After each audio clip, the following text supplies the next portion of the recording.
Welcome to Winning with Tanya C. Stokes. I'm your host, Tanya.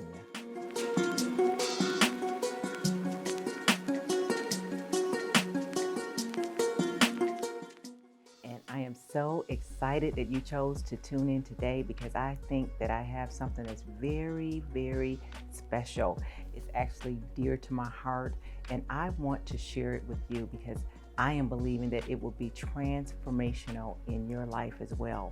You know, Dr. Miles Monroe said something, and it really shook me at my core. This was years and years ago.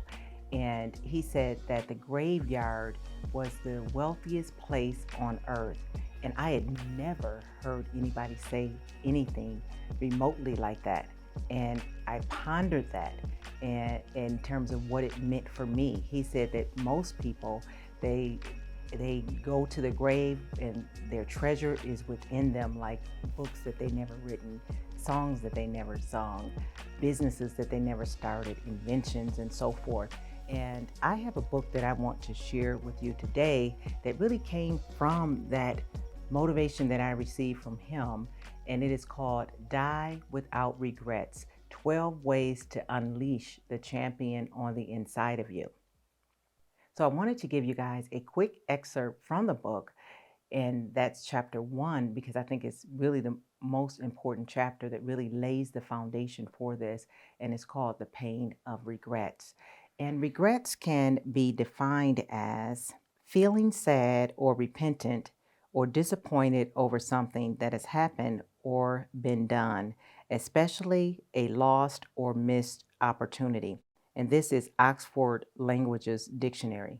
So we see here that regret deals with either something that you did that you feel sad about, or it may be something that you haven't yet done that you feel sad about because you feel as though you have missed an opportunity or you haven't taken advantage of an opportunity. So later in the book, I talk about how to avoid regret, and that is to take action now. And I want to give you 3 pointers on that.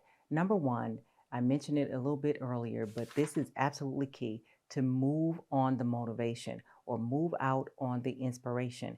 Once you receive the inspiration, make sure that you do something, whether or not you just write down an idea that you received, but you have to do something. The second thing is to recognize that we only have the present. So don't put off tomorrow what you can do today. We've often heard that, but that's true.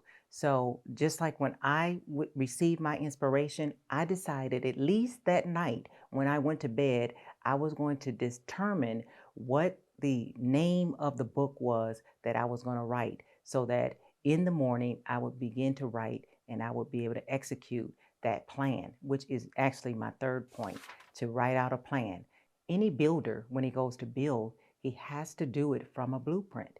And so what you want to do is be able to take your idea and then begin to put some plans to it. You may not know who, what, when, where, why, how, everything is going to come to pass. But what you can do is just begin to write down what you think is needed in order to achieve that goal. So I want to leave you with this thought that you can't go back and change the beginning, but you can start where you are and change the ending. That's from C.S. Lewis. And so I hope that this was an inspiration to you. You could find the link in the description where you can purchase it if you desire to, but I really believe that it will be a transformational book that you must read and must have in your library. All right, champs. Thanks for watching. I'll see you at the finish line.